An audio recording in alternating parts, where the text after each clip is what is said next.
एक बार भगवान बुद्ध जेतवन विहार में रह रहे थे। भिक्षु चक्षुपाल भगवान से मिलने के लिए आए थे। उनके आगमन के साथ उनकी दिनचर्या, व्यवहार और गुणों की चर्चा भी हुई। भिक्षु चक्षुपाल अंधे थे।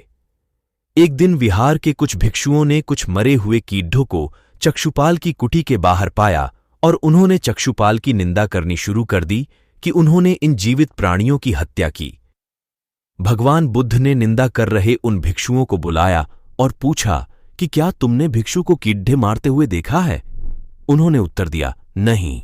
इस पर भगवान बुद्ध ने उन साधकों से कहा कि जैसे तुमने उन्हें कीड़ों को मारते हुए नहीं देखा, वैसे ही चक्षुपाल ने भी उन्हें मरते हुए नहीं देखा और उन्होंने कीड़ों को जानबूझकर नहीं मारा है, इसलिए उनकी भर्त्सना करना उचित नहीं है।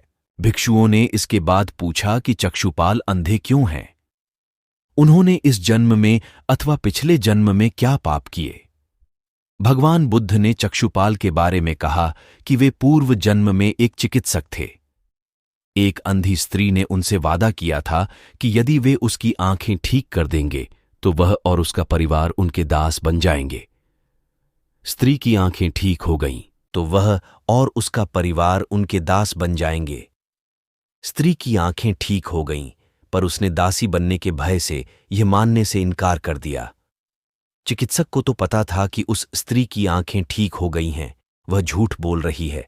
उसे सबक सिखाने के लिए या बदला लेने के लिए चक्षुपाल ने दूसरी दवा दी। उस दवा से महिला फिर अंधी हो गई। वह कितना ही रोई पीटी, लेकिन चक्षुपाल जरा भी नहीं पसीजा। इस पाप के फलस्वरूप अगले जन्म में चिकित्सक को अंधा बनना पड़ा,